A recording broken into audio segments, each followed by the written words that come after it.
مجید رضوی.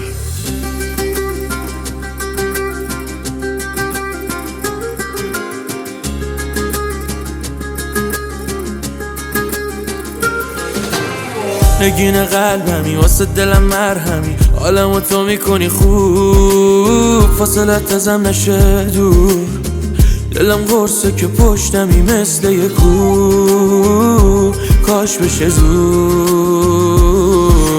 بیای پیشم هی دلم میخواد تو رو، زود به زود تنگ میشه دلم یهو، آروم میشم میای پیشم وقتی که هستی جلو. ببین پرتت حواس من، ببین حرفت هر جا برم، تو که موهاتو میریزی رو صورته، میخوام ای بشم فدات آخه من. ببین پرتت حواس من، ببین حرفت هر جا برم، تو که موهاتو میریزی رو صورته، میخوام ای بشم فدات آخه من.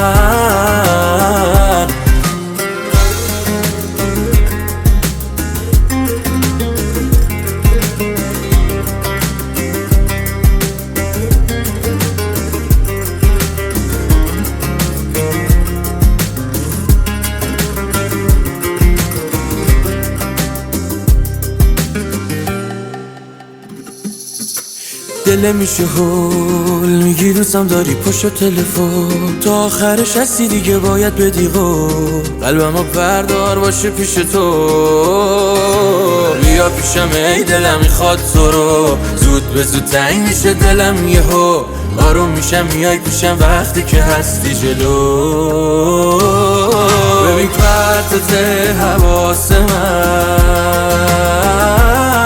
ببین حرفت هر جا برم، تو که موهاتو میریزی رو صورته، میخوام ای بشم فدات آخه من. ببین پرتت حواس من، ببین حرفت هر جا برم، تو که موهاتو میریزی رو صورته، میخوام ای بشم فدات آخه من.